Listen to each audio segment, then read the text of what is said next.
Welcome to another episode of the Love, Health, Prosperity Podcast. Today we have another special guest.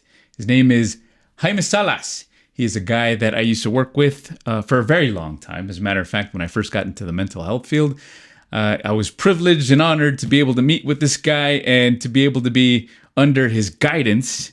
Very knowledgeable when it comes to mental health.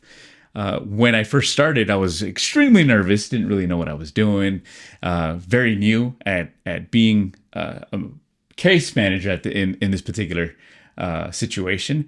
But it was all good because his guidance and his knowledge was very awesome. He was able to kind of guide us through to see what objectives we needed to cover with a lot of the clients that we're working with. And to me, that was really an honor to be able to do. So without further ado, we have Jaime Salas, and he is representing today Mindful Living Centers here in El Paso. And he's going to talk to us a little bit about bipolar disorder, and he's going to cover a little bit about what he does at his clinic. Welcome, Jaime. How are you? Pretty good. Thank you, Marcelo. Thank you for the invitation. Cool, man. I'm so happy to see you, man. It's been a long time. Yeah. It's been a few years. It's been a few years. Back in 2018, I think I met you. And that's when we started a good journey, you and I together, working relationship. And I'll take this opportunity right now, as a matter of fact, to thank you for all the knowledge, all the guidance that you gave us throughout that time. Because, it was definitely something to remember with the sequence in which it took place. And then all of a sudden, the pandemic as well. And then having to provide services to clients when we couldn't go out and do our thing the way we knew how to do it. So we're all kind of navigating through these weird waters, right? Yeah, definitely. Cool. Yeah. And it was also like a privilege to have a caseworker like you. Like, it's always great when you have people that are very dedicated and very moved to provide those services for the clients, to give them the best, to go out there and meet with them in face to face and know the challenges of that. You're probably walking into a home where, like you said, COVID just exploded and we don't know what's going on, but we're still providing those services. Yeah, definitely, man. So how did you come to work in the mental health field? Oh, I came to work at about 15 years ago. Mm-hmm. I was always intrigued about how the mind works, how people, you hear about depression, you hear about schizophrenia, you hear about a lot of these things. And I was always intrigued, like, why does the mind work like that? What pushes somebody to actually, depression, right? Bipolar, like the subject that we're going to be talking about right now. Mm-hmm. I had no understanding, no view of, like, why people went through that. To me, it was something as simple as, well, like, I think we all have that mentality. You know what? You're sad. Let's go outside and do something. Let's get over it, right? But understanding that it's not just that, right? It's actual, like, something like chemical, right? It's what's the word I'm looking for? It's not so much of a balance, you want to say? Yeah. It's not so much of a balance. It's more like it's a diagnosis, right? It's something that you're born with, right? I would say. It's not something that you choose to do. That's the word I was looking for. So it's one of those things that I was always intrigued. Like, why do people, how do people become bipolar? Or what? That was my way of thinking. It wasn't until I got to the field and I started, working with people and understanding that it's not a choice, right? It's something that they go through. It's something very difficult. Like, you can try to apply those coping skills, those triggers, identify those triggers. You can do like 100 things to try to help that person. And, most of the time you'll have an increase of, where they'll get better.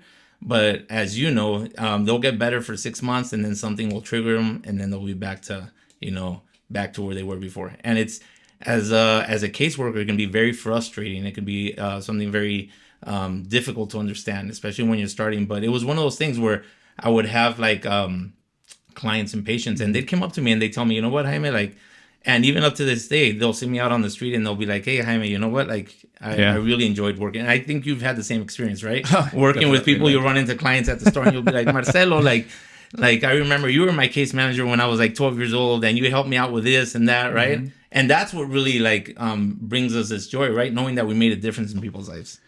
Yeah, definitely, man, because that's such a big responsibility. Yeah. And again, it's your approach and the way you are going to interact with a lot of the people that are out there, because a all these ethics that come with being in the mental health field. It's not just, being out there and, going to school and studying and getting this experience. It's also on a case by case type of thing. And I know that a lot of times our clients put a lot of trust in us. They want to be able to open up with us. They want to be able to disclose, feel comfortable, and be accepted. And that's something that doesn't come easy for a lot of people. What has been your biggest struggle in the mental health field when it comes to this? Yeah, as a caseworker, that's always the biggest part, right? Like building that rapport, because you're going into people's lives, right? They're having to explain. And I think one of the biggest things is like once you feel comfortable with that person, right? It's all part of change, right? Mm-hmm. We always talk about it like, we're there to help them, but we're not their friends. That attachment that we build, right? That we build as caseworkers and the clients build with us, right? So it's knowing to put that boundary and also explaining to them, you know what, like, I don't want to trigger you having another episode of depression, but changes come, right? So that's one of the biggest struggles, because patients and clients get accustomed and they get very happy with their caseworker. And when you have those changes, usually that's when you have some kind of, crisis or situation where maybe their symptoms elevate, right? So we want to avoid that, but it really comes down from the very beginning to building that rapport and also like educating on changes. I think changes is the biggest things that we need to educate our clients, because changes happen all the time. You talked about COVID. Nobody was expecting that, right? So it's one of those things like, changes happen to us every day in our lives. Like I can think of a million things, like you're planning your day to go one way and all of a sudden life hits you with something else. So we have to always be prepared for that. And I think that's one of the biggest challenges that like clients don't understand, that life is not set, right? So we need to build that rapport first and then educate them and build that boundary, so we don't have that thing where they feel like they're our friends, and when we separate from them, they're like, why, if you did all this for me and I told you about my problems. So that's, I think, one of the biggest challenges. I mean, there's other challenges, but to me that seems like one of the bigger ones in the caseworker perspective. Most definitely. So we get to see things, and sometimes we don't get to see the broad picture. We don't want to get too clinical with the subject, because I know today we're talking about bipolar disorder. So we're looking at it from a case manager's point of view, because you and I have worked with clients that have the diagnosis, and it hasn't been an easy thing. Can you talk to us a little bit about the symptomology, some of the things that you experienced, and some of the treatments that you used when you were working with clients who were diagnosed with bipolar disorder? Yeah, of course.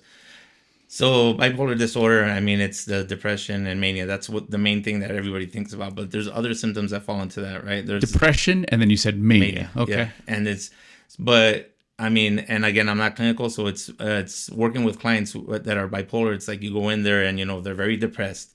But depression, what are you talking about? Depression, well, either they're sleeping too much or not sleeping at all, right? And sleep alone, if we touch that subject alone, that if you don't sleep, that we don't have anything, but you go like maybe una desvelada, right? And like we say, and you go to sleep at 4 a.m, you have to get up at 8. How are you the rest of the day?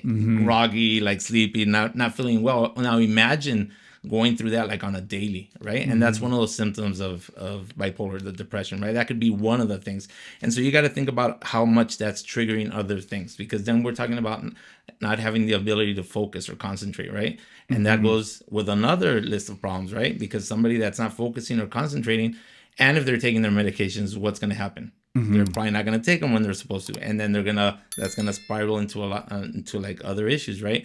So just tackling those two things, which is sleep and the ability to focus and concentration, like as a caseworker, that would be like one of the main things that I would always tackle. Like, okay, let's first focus on your sleep. How do we regulate this? How do we get you to build that sleep pattern? Because sleep is very important. That's one of those things where if you're not sleeping and you're manic, I mean, you start having delusions. Like I said, that's another issue that you're going through, right? Yeah. It's medications. Now you're having to take medications for that.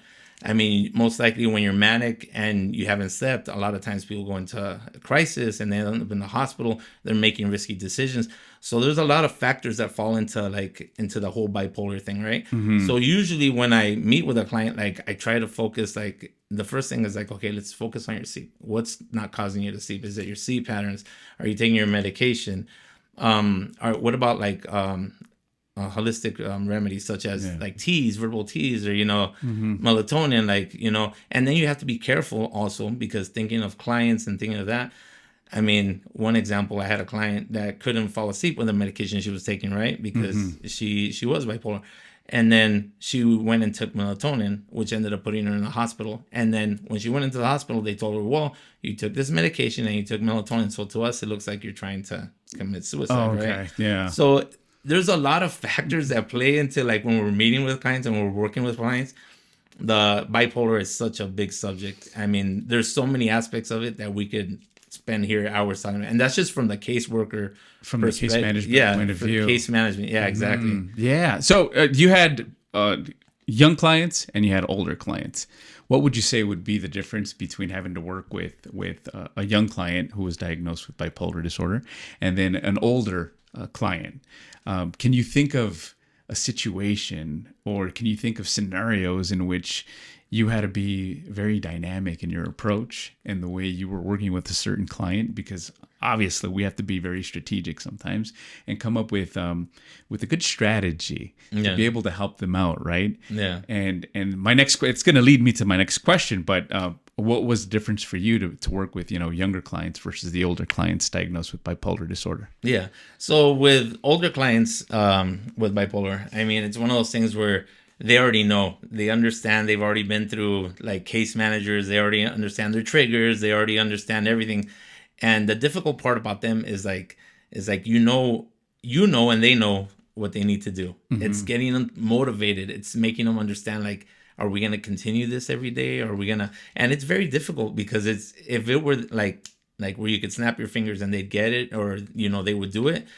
I mean, we wouldn't have this, right? So it's really like sitting down, like talking to them, looking for things out of thinking out of the box, really, like, for example, we all have our things. We all have our things that we enjoy doing. I see here that you enjoy skateboarding, right? Oh, yeah, and for me, it's playing music. For those that don't know, like I'm a mariachi, right? I play on the weekends, and that's one of those things that we were talking about earlier. Those are things that we enjoy doing. So with clients that are like, with older clients, they know their triggers, they know their coping skills, they know how the medications work, right? But how do you motivate them? You have to look for those motivating things that they enjoy doing, maybe as they were younger, or maybe for those changes, right? Those things that we can do for them to get better, right? If it's something they used to enjoy when they were younger, right? Like skateboarding. Well, you know what? Let's go out to a skate park. Let's go out there and let's look at that. You're pulling them out of their home. So at that their elements, their elements, exactly. So that's maybe motivating them to remember something that they enjoyed, right? And that's maybe motivating them to have that change. As long as you're able to make a small change in somebody's life, like that day, you're gonna start getting progress. You just have to find that one thing. And the difficult part about that with adults is that they're like, a lot of times they're closed off. So you say they kind of go into a stage where they just don't want to attempt new things. Well, not attempt new things, but I would say like they're like when you're going through depression, right? And it's been like a month or 2 months, because it sometimes they go through it's a long period, right? Mm-hmm. And I've seen it, and so it's one of those things where like how do you get that person to like, hey, let's get you out of your house? Like every day I come in here, 2 times a week that I come in here, you're always with the blinds down, you're sleeping all the time, like you haven't showered. Let's just do me a favor, like do it for me. Mm-hmm. Please take that shower, right? Yeah. And I guarantee you'll feel better, right? So it's getting them to make it. Sometimes it's those little small changes. Great, you know what? You did awesome. You know what? That's all I asked from you. You know what? Here I brought you a hamburger. Mm-hmm. Like you did great. Thank you. I think we're moving in the right direction. So it's using that motivation. It's those small little changes that we don't think about make a difference. Now, if we move off the subject of children and adolescents, I mean, with them, there isn't really like a bipolar diagnosis because of their age, right? Mm-hmm. Because they're going through so many changes, and like those kind of diagnoses are more reserved for adults. But you start seeing like some of the depression, you start seeing some of those like common factors, right? Yeah. So it's to them it's educating, and to them it's showing them, like, and those are the ones that I really enjoyed working with them, because they're open to learning like what's going on, mm-hmm. as depressed as they might be, or because something happened in their life, they broke up with their boyfriend and they're starting to go through some of those patterns that you start seeing. You start making those changes, right? You start mm-hmm. talking to them, and you start telling them, like, I can think of clients that I've gotten with them, and I've told them, where do you want to be like in a year? Where do you want to be like in 6 months? Why don't you write a letter to yourself? Write a letter to yourself, how you're feeling right now, and where you want to be in 6 months, right? And then you close it up, and then, all right, let's work towards that. Let's see what we can do. I know you can be that person, right? So let's identify like those triggers and those coping skills, right? So it's a lot of that. It's motivating, the same thing. It's working with them. Like motivational interviewing, Yes. and then coming up with their own strengths to see how they can overcome some of the things that they're going through at this time, right? Yeah. Is it something that you see that's common in our community? Because I know you're in a position right now where you're seeing, you got a good overview as to what's happening with our community, where the needs are, the symptom. The diagnoses for a lot of people, and the approach. What is your company doing right now, for example, on an overview type of method of being able to provide a service? What are they doing to help the El Paso community with mental health? Yeah. So they're at the clinic. We provide the wraparound services, which is a psychiatrist, it's the therapy, and it's a case management, right? And the case managers are being trained by those therapists as well. They're having trainings in regards to how to work with the clients and stuff like that. Things have changed. I've seen like a pattern that has changed, and I think it has to do with technology, right? Because now we have access to that technology. Imagine our children. We didn't have access to a lot of that, right? So Definitely not. Yeah, it's one of those things that I see it even with my own children, right? So they've become, I don't want to say how do you say it? Dependent? Dependent. There you go. Is that the word? Yeah. Or detached. Detached. Dependent. Yeah, okay. yeah. Because they're so involved in their phones and their own world, right? So those are some of the challenges. So it's us understanding, as we're an older generation like me and you, right? That we went through that, but it's understanding that mindset, right? So we're looking towards trainings and things like that where we can connect more with our clients. And we've also hired, like a lot of the staff that we've hired is we have both. We have older caseworkers like you and me, like, in our generation, and we also have very young caseworkers. So they're able to connect better with the clients. They're able to connect better with those youth and adolescents. They're able to provide that service. So I think that's where also some of that change is, because when you have older generation meeting with a younger generation, there's also that disconnect that we were talking about, right? Yeah, definitely. Building that rapport and making sure that you make that connection that's so important when it comes to treatment. And a lot of people do struggle with that. Yeah. A lot of people struggle with the fact that they could sit down and really make a genuine connection with somebody so that they can make some really good changes in their life. And, most people don't know how to do that type of stuff. So, when it comes to parents, though, and you're working with adolescents, what strategies do you guys take to help parents understand some of these disorders that we're talking about, bipolar, depression, all that? So it's really just educating, and it's one of those things, like when we work with families, I don't want to say maybe that the parents are lacking parenting skills and stuff like that. So it's also educating the parent. It's also being like giving them that advice or those coping skills. Like, you know what? Like, instead of yelling at your son or daughter, why don't you talk to them? Like, talk to them, have that conversation. They're gonna yell back at you, but they're gonna see a difference. Literally, you will see a difference if you say, you know what? But I'm not yelling at you. I'm talking to you. I just want to have that conversation with you. And it's connecting. It's having them understand that, because they're also falling into, like, a lot of these younger parents that we see, like, they're also growing up with that generation where, like, they're connected again to their devices and stuff like that. So they don't have those parenting skills that a lot of us have developed, right? Because we didn't grow up with a lot of that technology. So it's educating, working with families, showing them exactly, how we don't want to repeat the same patterns, because then they start becoming patterns, right? You have a parent that's like that. They have the son and daughter, and then that son and daughter is going to pick up exactly what the parents are doing, and it becomes a cycle, a life cycle, right? For your grandchildren, for everybody, because whatever you teach them, it's going down the line, right? So it's one of those things where you have to make those changes with the parents, so that way they can also apply it to the kids. Yeah, definitely. Yeah. So if anybody has questions regarding what you guys do, and to be able to, I need help. I need to be able to educate, my family or a family member, or I feel that they need help. Where can they find you? Our office is located on 1714 North Mesa. It's located right across the street from Providence Hospital on the corner of Rim Road and Mesa, right there by UTEP. I mean, it's right on Mesa, right before you hit Schuster.